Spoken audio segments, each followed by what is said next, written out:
سورۃ الاحزاب کی آیت نمبر 41۔ الحمدللہ وکفی وسلام علی عبادہ الذین اصطفی، خصوصا علی سید الرسل وخاتم الانبیاء وعلى آلہ واصحابہ الاتقیاء۔ اما بعد فاعوذ باللہ من الشیطان الرجیم، بسم اللہ الرحمن الرحیم۔ یا ایہا الذین آمنوا اذکروا اللہ ذکرا کثیرا وسبحوہ بکرۃ واصیلا۔ یا ایہا الذین آمنوا، اے ایمان والو، اذکروا اللہ ذکرا کثیرا،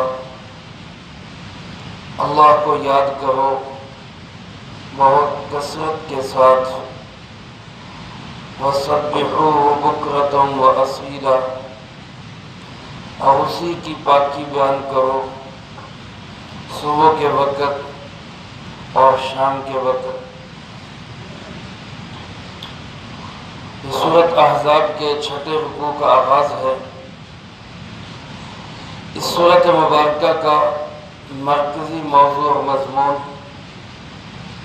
پیارے آقا جناب محمد کریم خاتم النبیین صلی اللہ علیہ وسلم کی عظمت، شان رفعت، بلند مقام کو بیان فرمانا ہے، اور اس بات کے احکامات ہیں کہ کسی بھی معاملے میں رسول اللہ صلی اللہ علیہ وسلم کو تمہارے رویے سے، تمہاری باتوں سے، تمہارے اعمال سے آپ علیہ السلام کو کوئی اذیت نہیں پہنچنی چاہیے۔ رسول اللہ صلی اللہ علیہ وسلم کو تکلیف دینا، اذیت دینا، پریشان کرنا اللہ رب العالمین کے نزدیک انتہائی گناہی اور انتہائی قبیح حرکت ہے۔ اس لیے مختلف واقعات کا ذکر کیا گیا کہ کسی طرح سے بھی رسول اللہ صلی اللہ علیہ وسلم کے لیے کوئی بھی وہ باعث اذیت اور باعث تکلیف نہ بنے۔ چنانچہ گزشتہ رکوع میں حضرت زید اور حضرت زینب رضی اللہ تعالیٰ عنہما کے نکاح، پھر طلاق، پھر حضرت زینب رضی اللہ تعالیٰ عنہ کے حضور صلی اللہ علیہ وسلم کے نکاح میں آنا، زوج مطہرہ بننا، ام المؤمنین بننا، اس کا ذکر ہوا، اور اس کے متعلق منافقوں نے، کافروں نے، اسلام دشمنوں نے، رسول اللہ صلی اللہ علیہ وسلم کے مخالفین نے بہت پروپیگنڈا کیا، بہت باتیں بنائی، بہت آوازیں اٹھائی۔ اللہ پاک نے اس کی مذمت کی، آپ کی شان رفعت کو بیان فرمایا۔ آگے بھی ان آیات کے بعد بھی اللہ پاک نے حضور صلی اللہ علیہ وسلم کے مقام کا ذکر کیا ہے، کچھ احکامات کا ذکر کیا ہے۔ درمیان میں یہ 4 آیات ایسی ہیں جن میں اللہ پاک نے ایمان والوں کو پریشانی کے موقع پر، غم کے موقع پر، اداسی کے موقع پر ایک بہترین نسخہ دیا۔ ظاہر ہے جب رسول اللہ صلی اللہ علیہ وسلم کے متعلق کوئی بات ہوگی تو ایمان والوں کو بھی تکلیف ہوگی، مسلمانوں کو بھی پریشانی ہوگی، اور ایک غیرت مند مسلمان بھی اس وجہ سے پریشان، اداس، غمگین ہوتا ہے کہ رسول اللہ صلی اللہ علیہ وسلم کے متعلق کوئی ایسی گھٹیا گفتگو کی جائے۔ تو جب ان لوگوں نے ایسی باتیں کی تو ظاہر حضرات صحابہ کرام رضی اللہ تعالی مجمعین بھی پریشان ہوئے، دل گرفتہ ہوئے، غم زدہ ہوئے، اداس ہوئے۔ تو اللہ پاک نے ان اداسیوں، غمیوں، پریشانیوں کو دور کرنے کے لیے ایک بڑا خوبصورت نسخہ دیا۔ اللہ پاک ارشاد فرماتے ہیں، اے ایمان والو، اذکروا اللہ ذکرا کثیرا، اللہ کو کثرت سے یاد کیا کرو، اللہ کو کثرت سے یاد کیا کرو۔ میرے محترم دوستو، اللہ کا ذکر، اللہ کو یاد کرنا، بار بار اللہ کا تذکرہ کرنا، یہ ایک ایسی چیز ہے جو انسان کے دل سے سارے غموں کو دور کر دیتا ہے، سارے دکھ درد دور کر دیتا ہے، ساری اداسیاں دور کر دیتا ہے۔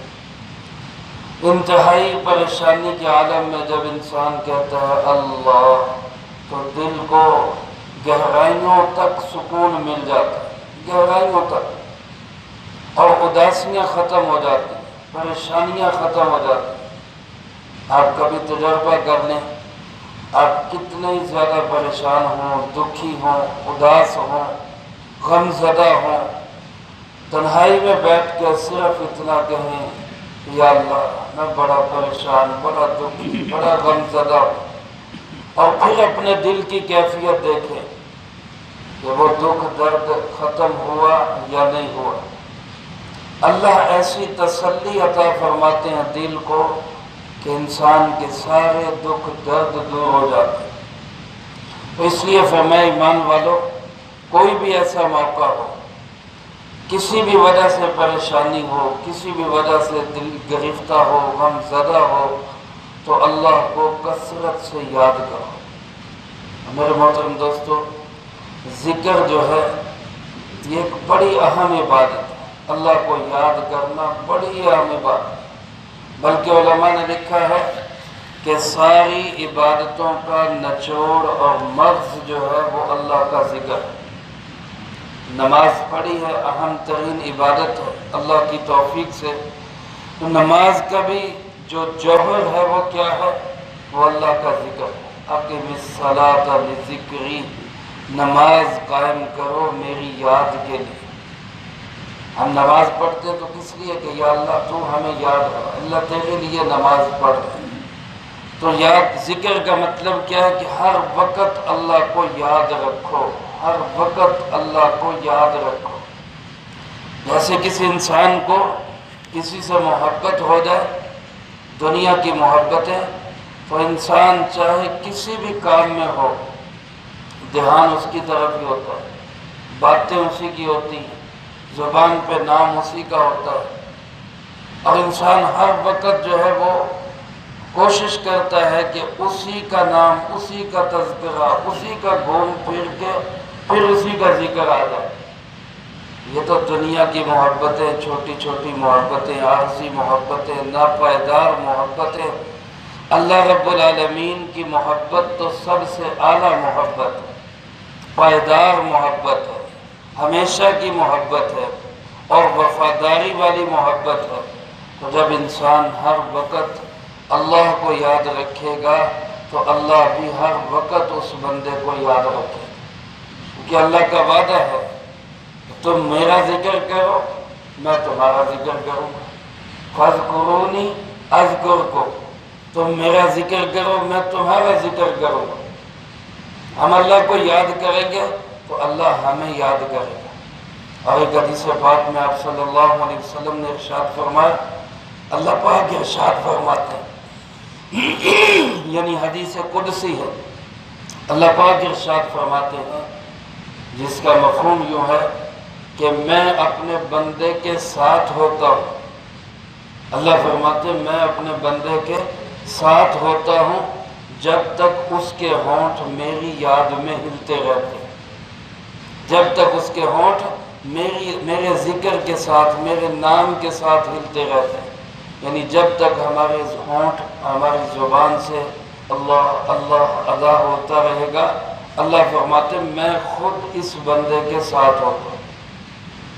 اور ایک حدیث پاک میں آپ صلی اللہ علیہ وسلم نے صحابہ سے فرمایا کہ میں تمہیں ایک ایسا کام نہ بتاؤں جو تمہارے اعمال میں سب سے بہترین عمل ہے، سب سے بہترین عمل، اور تمہارے رب کو سب سے زیادہ راضی کرنے والا، اور فرمایا تم سونے اور چاندی کو اللہ کے راستے میں خرچ کرو اس سے بھی زیادہ بہتر، اور فرمایا تم اللہ کے راستے میں جہاد کے لیے نکلو تم دشمن کو مارو، دشمن تمہیں مارے، اس سے بھی زیادہ بہتر۔ ظاہر ہے صحابہ کرام جو اچھے اعمال کے حریص تھے، اچھے اعمال کا شوق رکھنے والے تھے، انہوں نے فوراً کہا جی ایسا عمل تو ضرور بتائیں کہ سونا چاندی خرچ کرنے سے بھی افضل، جہاد میں قتل و قتال کرنے سے بھی افضل، اللہ کو راضی کرنے والا عمل، سب سے زیادہ اچھا عمل ضرور بتائیں۔ تو آپ صلی اللہ علیہ وسلم نے کیا فرمایا؟ اللہ کو کثرت سے یاد کرنا، اللہ کو کثرت سے یاد کرنا، یعنی اللہ کا ذکر سونا چاندی خرچ کرنے سے بھی افضل، اللہ کا ذکر جہاد کرنے اور میدان جہاد میں اترنے سے بھی افضل، کیونکہ ان سارے اعمال کا مقصد بھی کیا ہے؟ اللہ کو یاد کرنا، اللہ کا ذکر کرنا۔ ایک صحابی حاضر خدمت ہوئے، عرض کی اللہ کے محبوب مجھے کوئی عمل بتائے، مجھے کوئی عمل بتائے، اور فرمائے چھوٹا سا ہو، میں بہت لمبے چوڑے کام نہیں کر سکتا، چھوٹا سا عمل بتائے۔ صحابہ اکرام رضی اللہ تعالی مجمعین اکثر عادت یہی تھی کہ بات سنتے بس اس پہ عمل کر لیتے، لمبی لمبی تقریریں اور بیانات اور طویل ترین نصیحتیں اس کے وہ عادی نہیں تھے، عمل کے عادی تھے، بس چھوٹی سی بات پتہ چلے ہم عمل کریں بس۔ تو آپ سے کہنے لگا کہ اللہ کے محبوب مجھے کوئی مختصر سا عمل بتائیں، میں کر لوں بس۔ آپ علیہ السلام نے بھی دریا کو کوزے میں بند کر دی، ایک ہی عمل بتایا، فَمَا لَا يَزَالُ لِسَانُكَ رَطْبًا بِذِكْرِ اللَّهِ، اے میرے صحابی ہر وقت تیری زبان اللہ کے ذکر سے تر رہے، ہر وقت تیری زبان اللہ کے ذکر سے گیلی رہے، یعنی ہر وقت زبان سے اللہ اللہ کرتے رہو، یعنی اتنا اللہ پاک کا تذکرہ کرو، اتنا اللہ کا ذکر کرو۔ آپ نے فرمایا کہ یہاں تک کہ لوگ تمہیں پاگل اور مجنون کہنے لگے، اتنا اللہ کو یاد کرو۔ لوگ کہیں گے یہ تو پاگل ہے، ہر وقت اللہ اللہ کری رہے، اتنا اللہ کو یاد کرو۔ اور میرے دوستو ذکر ایسی عبادت ہے جس کے ساتھ اللہ پاک نے یہ لفظ فرمایا کثیرا، اذکروا اللہ ذکرا کثیرا، کسی عبادت کے ساتھ کثرت کا ذکر نہیں۔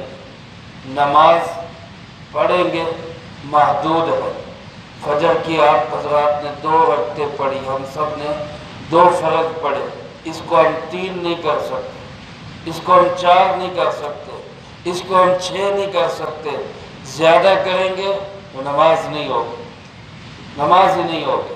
یہ طے ہے کہ 2 ہی پڑھنی ہے، 2 سنت 2 فرض۔ ظہر محدود ہے، عصر محدود ہے، نمازیں 5-6 فرض ہے، نفلوں کی تعداد بھی بتائی گئی کہ اتنے اتنے نفل۔ لیکن میرے محترم دوستو ذکر ایسی عبادت ہے جس پہ کوئی پیرا نہیں، جیسے مرضی جتنا مرضی کرو، جتنا ہو سکے زیادہ کرو۔ پھر نماز کے لیے شرطیں، کپڑا پاک ہو، جسم پاک ہو، جگہ پاک ہو، قبلہ رخ ہو، اور جناب کھڑے ہو کے پڑھو، بیٹھ کے پڑھ سکتے ہو بیٹھ کے پڑھو، یہ شرطیں ہیں ساری۔ ذکر کے لیے کوئی شرط نہیں، پاک ہو ناپاک ہو، کھڑے ہو بیٹھے ہو لیٹے ہو، جس حال میں بھی ہو اللہ کو یاد کرو، اس کے لیے کوئی شرط نہیں۔ اگرچہ ظاہر ہے جب انسان باوضو ہو کر ادب کے ساتھ بیٹھ کر اللہ کی طرف متوجہ ہو کے دھیان کے ساتھ ذکر کرے گا، جو نورانیت اس کی ملے گی وہ بغیر طہارت اور بغیر توجہ کے ذکر کرنے کی وہ تو نہیں ملے گی۔ لیکن حکم یہی ہے کہ چاہے جیسے کیسے حالات بھی ہے اللہ کو کثرت سے یاد کرو۔ ایک صاحب نے عرض کیا کسی اللہ والے سے کہ جی میں ذکر کرتا ہوں لیکن دھیان نہیں اللہ کی طرف لگتا، ذکر کرتا ہوں زبان سے تو ذکر ہوتا ہے لیکن دھیان اللہ کی طرف نہیں ہوتا۔ تو انہوں نے فرمایا اس پہ بھی اللہ کا شکر ادا کرو کہ جسم کا کوئی عضو تو اللہ کی یاد میں مشغول ہے، چلو دل نہ سے زبان تو اللہ کو یاد کر رہی ہے، تو کثرت سے میرے محترم دوستو ہم بھی یہ عادت بنائیں کہ کثرت سے اللہ کا ذکر کریں۔ حدیث پاک میں آتا ہے رسول اللہ صلی اللہ علیہ وسلم کے متعلق اماں جان سید عائشہ صدیقہ رضی اللہ تعالیٰ عنہ ارشاد فرماتی ہیں کان یذکر اللہ علی کل حین، رسول اللہ صلی اللہ علیہ وسلم ہر وقت اللہ کا ذکر کرتے ہیں، ہر وقت۔ اور ہر وقت ذکر کا مطلب کیا ہے؟ علماء فرماتے ہیں کہ ایک مطلب تو یہ کہ زبان سے ہر وقت اللہ کا ذکر، اور ضروریات کے موقع پہ، قضاء حاجت کے موقع پہ دل سے اللہ کا ذکر، دل سے اللہ کو یاد کرو۔ اور بعض علماء فرماتے ہیں ہر وقت اللہ کے ذکر سے مراد یہ ہے کہ آپ صلی اللہ علیہ وسلم ہر موقع کی دعاؤں کا اہتمام کرتے ہیں، ہر موقع کی دعا۔ انسان ہر وقت کوئی نہ کوئی کام کر رہا ہے، سونے لگا ہے تو سونے کی دعا، اٹھ رہا ہے تو اٹھنے کی دعا، واش روم میں جا رہا ہے تو واش روم میں جانے سے پہلے کی دعا، باہر نکل رہا ہے تو باہر نکلنے کے بعد کی دعا، وضو کر رہا ہے تو شروع میں دعا، درمیان میں دعا، آخر میں دعا، نماز پڑھنے کے لیے مسجد میں گیا تو مسجد میں داخل ہونے کی دعا، مسجد سے باہر نکلنے کی دعا، گھر میں داخل ہو رہا ہے تو داخل ہونے کی دعا، گھر سے نکلنے کی دعا، کھانا کھانے لگا تو کھانے سے پہلے، درمیان میں، آخر میں، پانی سے پہلے کیا پڑھنا ہے، پانی پی کے کیا پڑھنا ہے۔ تو گویا ہر وقت یہ جو دعائیں انسان ان کی پابندی کرے، ان کا اہتمام کرے، تو وہ ایسے ہی ہے جیسے وہ ہر وقت اللہ کو یاد کرے۔ تو ہم بھی یہ عادت بنائیں، جتنی مسنون دعائیں ہیں ہم ان ساری دعاؤں کو سیکھ کر ان کو اپنی زندگی میں لائیں۔ آگے جو بڑے حضرات ہیں اپنے بچوں کو سکھائیں۔ چھوٹی سی کتاب مل جاتی ہے دعاؤں کی، مسنون دعائیں ہیں اور نور دعائیں ہیں، اور اسی طرح علیکم بسنتی، سنت اعمال کی چھوٹی سی کتابیں ہیں۔ یہ لے کر ہم ان کو روزانہ پڑھیں، روزانہ سنتیں سیکھیں، روزانہ دعائیں سیکھیں، تو انشاءاللہ العزیز ہمارے پریشانیاں، ہمارے دکھ، ہمارے درد، ہماری اداسیاں یہ بھی اللہ پاک ذکر کی برکت سے دور فرمائے۔ تو یہ حکم مجھے، آپ کو، سب کو اللہ نے ہم سب کو کہا یا ایھا الذین آمنو۔ ہم اہل ایمان ہیں یا نہیں ہیں؟ بولو تو صحیح، ایمان والے ہیں کہ نہیں؟ الحمدللہ، الحمدللہ ہم سب کیا ہیں؟ ایمان والے ہیں۔ اللہ ہمیں کہہ رہا ہے یا ایھا الذین آمنو، اے ایمان والے۔ ہمیں تو خوش قسمت اپنے آپ کو سمجھنا چاہیے کہ ایمان کی برکت سے اللہ مجھے بلا رہا ہے، اللہ مجھے مخاطب کر رہا ہے۔ حضرت عبداللہ ابن مسعود رضی اللہ تعالیٰ فرماتے ہیں کہ جب بھی مسلمان قرآن کریم میں یہ پڑھے یا سنے یا ایھا الذین آمنو، تو وہ یوں سمجھے کہ جیسے اللہ نے میرا نام لے کے مجھے بلایا، میرا نام لے کے مجھے بلایا۔ جیسے استاد کسی بچے کو نام لے کے بلائے اور اس کو کہے کہ بھائی ادھر آؤ، نام لے اس کا، تو اس کو کتنی خوشی ہوتی کہ میرے استاد نے میرا نام لے کے بلایا۔ اللہ پاک ہمیں بلا رہے ہیں، اللہ جو سب سے بڑا ہے، اللہ اکبر، سب سے بڑا ہے، وہ ہمیں مخاطب کرے اور کہے اے ایمان والو اللہ کو یاد کرو کثرت کے ساتھ۔ تو آج کے بعد میں اور آپ نیت کریں کہ انشاءاللہ کثرت سے اللہ کو یاد کریں، انشاءاللہ کہہ دیں۔ اور دوسرا فرمایا وَسَبِّحُوهُ بُكْرَةً وَأَصِيلًا، صبح و شام اس کی تسبیح بیان کریں، صبح و شام۔ تسبیح کا معنی ہوتا ہے سبحان اللہ کہنا۔ سبحان اللہ کا مطلب کیا ہے؟ یعنی دل دماغ میں یہ بات اتری ہوئی ہو کہ ہر نقص، ہر کمی، ہر کمزوری سے اللہ پاک ہے، اللہ پاک کے اندر کسی قسم کی کوئی کمی اور کمزوری نہیں ہے۔ انسانوں کے اندر کمیاں ہوتی ہیں، محتاجگیاں ہوتی ہیں، ہم کھانے کے بھی محتاج ہیں، ہم پینے کے بھی محتاج ہیں، ہم تھک جاتے ہیں، آرام کے بھی محتاج ہیں، ہمیں نیند آ جاتی ہے، ہم سونے کے بھی محتاج ہیں۔ یہ ساری محتاجگیاں ہمارے ساتھ لگی ہوئی ہیں، لیکن اللہ پاک تھکتا نہیں، اللہ پاک کو اکتاتا نہیں ہے، اللہ پاک کو بھوک نہیں لگتی، اللہ کھانے کا محتاج نہیں، اللہ پینے کا محتاج نہیں ہے۔ یہی ساری چیزیں ایک سبحان اللہ میں داخل ہے کہ اللہ کسی کا محتاج نہیں ہے۔ اللہ ہر عیب، ہر کمی، ہر نقص، ہر کمزوری سے پاک ہے۔ تو فرمایا صبح و شام اس کا اظہار کرو، سبحان اللہ کہو۔ اور بعض حضرات نے فرمایا تسبیح کا معنی نماز ہے، صبح و شام نماز پڑھو۔ صبح و شام کی نماز سے مراد کون سی نماز ہے؟ علماء فرماتے فجر اور عصر کی نماز۔ ویسے تو 5 نمازیں فرض ہیں، لیکن 5 نمازوں میں زیادہ اہمیت رکھنے والی نمازیں وہ فجر اور عصر کی نماز ہیں۔ فجر کی تو سنتوں کے متعلق کی فرمایا، فرضوں کی کیا بات ہوگی۔ سنتوں کے متعلق ارشاد فرمایا خیر من الدنیا وما فیہا۔ فجر کی سنتیں دنیا اور جو کچھ دنیا میں ہے اس سب سے کہیں بڑھ کر، یعنی ساری دنیا کے خزانے، سونے چاندی، درہم دینار ڈالر ریال روپے ایک طرف، اور فجر کی 2 سنتیں ایک طرف۔ اور فرضوں کی قیمت کیا ہوگی اس کا ہم اندازہ ہی نہیں کر سکتے۔ اور عصر کے متعلق بھی رسول اللہ صلی اللہ علیہ وسلم نے خاص طور پہ تاکید فرمائی۔ بعض علماء فرماتے ہیں قرآن کریم میں دوسری جگہ اللہ پاک نے ارشاد فرمایا حافظوا علی الصلوات والصلاة الوسطیٰ، اپنی نمازوں کی خوب حفاظت کرو، خاص طور پہ درمیانی نماز کی۔ اور علماء فرماتے ہیں درمیانی نماز سے مراد عصر کی نماز، 2 نمازیں اس سے پہلے، 2 نمازیں اس کے بعد، درمیان میں عصر کی نماز۔ جب آپ صلی اللہ علیہ وسلم غزوہ خندق میں تھے اور جہاد کی مشغولی کی وجہ سے وطن عزیز کے دفاع کے لیے، ریاست مدینہ کے تحفظ کے لیے آپ اس طرح موجود تھے وہاں کہ نماز آپ کی قضا ہو گئی عصر کی اور مغرب کی، تو آپ نے ان کافروں کے متعلق بددعا کرتے ہوئے فرمایا اللہ ان کو غارت کرے، ان کی وجہ سے ہماری نماز وسطیٰ بھی رہ گئی، ہماری عصر کی نماز بھی رہ گئی۔ تو میرے محترم دوستو، فجر اور عصر کا وقت بڑا اہم وقت ہے۔ ان وقتوں کے اندر خاص طور پہ نماز کا اہتمام اور بالخصوص تسبیح اور ذکر کا اہتمام، اللہ کو یاد کرنے کا اہتمام۔ علماء نے لکھا ہے کہ فجر اور عصر کا وقت ایسا ہوتا ہے جس وقت میں فرشتوں کی ڈیوٹیاں تبدیل ہوتی ہیں۔ یہ ہمارے دائیں بائیں فرشتے بیٹھے ہوئے ہیں نا، دائیں طرف فرشتہ بیٹھا ہے جو نیکیاں لکھ رہا ہے، اور بائیں طرف فرشتہ بیٹھا ہے جو برائیاں لکھ رہا ہے۔ اب یہ دونوں فرشتے یہ ابھی فجر کے وقت ہمارے پاس آئے ہیں، اب ان کی ڈیوٹی شروع ہوئی، یہ عصر تک رہیں گے۔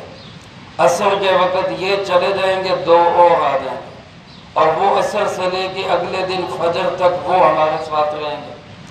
تو فجر اور عصر میں یہ فرشتوں کی ڈیوٹیاں تبدیل ہوتی ہیں، تو اس لیے یہ وقت بڑا اہم ہے۔ فرمایا جب یہ فرشتے ڈیوٹی کر کے اللہ کے پاس واپس جاتے ہیں تو اللہ پاک جاننے کے باوجود، اللہ کو بھی پتہ ہے لیکن اللہ فخر کے لیے پوچھتے ہیں بتاؤ تو صحیح میرے بندے کیا کر رہے تھے، جب تم گئے تو کیا کر رہے تھے، جب تم آئے تو کیا کر رہے تھے، بتاؤ تو صحیح۔ تو فرشتے پھر اللہ پاک کو رپورٹ دیتے ہیں کہ اتیناہم وہم یصلون وترکناہم وہم یصلون، اے اللہ ہم گئے تھے تو وہ تب بھی نماز پڑھ رہے تھے، ہم آئے ہیں تو وہ تب بھی نماز پڑھ رہے تھے۔ ہماری رپورٹ اللہ کی بارگاہ میں کیسے پہنچتی ہے کہ ہم نماز پڑھ رہے ہیں۔ آج ہمیں استاد دیکھ لیں، ماں باپ دیکھ لیں، ہم نماز پڑھ رہے ہوں، قرآن پڑھ رہے ہوں تو ہمیں خوشی ہوتی ہے کہ چلو ہمیں اچھا کام کرتے ہوئے انہوں نے دیکھا۔ تو جب اللہ کی بارگاہ میں یہ رپورٹ ہماری فرشتے پہنچائیں گے کہ جناب ہم گئے تھے تب بھی نماز میں تھے، آئے ہیں تو تب بھی نماز میں تھے، اللہ کتنا خوش ہوں گے، اللہ کتنا فخر کریں گے، اور ہماری کتنی نجات کا ہمارے لیے ذریعہ بنے۔ تو میرے محترم دوستو، خاص طور پہ ان 2 وقتوں میں نماز کا اہتمام اور ذکر کا اہتمام، وَسَبِّحُوهُ بُكْرَةً وَأَصِيلًا، اللہ کی تسبیح کا اہتمام، یہ ہمارے دلوں کے درد اور دکھ اور غمیاں پریشانیاں دور کرنے کا یہ ذریعہ۔ ہمیں کسی بھی پیر کے پاس، کسی بھی جو ہے وہ تعویذ گنڈے کے پاس جانے کی ضرورت ہی نہیں، کہیں سے وظیفے پوچھنے کی ضرورت نہیں۔ یہ بہترین وظیفے اللہ نے بتا دی۔ دلوں کا درد دور کرنا ہے تو اس کے لیے اللہ کو یاد کرو، اللہ کو کثرت سے یاد کرو۔ تو آج کے بعد ہم ساری زندگی کے لیے اپنا یہ معمول بنا لیں کہ انشاءاللہ ہم ہر موقع پہ اللہ کو کثرت سے یاد کریں۔ اللہ مجھے آپ کو سب کچھ کی توفیق نصیب فرمائے، جو کہا سنا اس کو زندگی میں لا کے دوسروں تک پہنچانے کی توفیق عطا فرمائے۔ اللہم انت السلام انت السلام تبارک ربنا وتعالیٰ یا ذا الجلال والاکرام۔ اللهم أعنا على ذكرك وشكرك وحسن عبادتك۔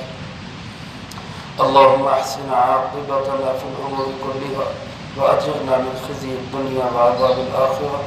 اللهم راقية كراقية الوليد، اللهم استر عوراتنا وآمن رواتنا، اللهم إنا نجعلك في نحورهم ونعوذ بك من شرورهم، اللهم اكفنا بحلالك عن حرامك وأغننا بفضلك عن من سواك، اللهم اكفنا كل مهم من حيث شئت ومن أين شئت، رب اغفر وارحم وأنت خير الراحمين، رب ارحمهما كما ربياني صغيرا، ربنا تقبل منا إنك أنت السميع العليم وتب علينا إنك أنت التواب الرحيم، صلى الله على النبي الكريم۔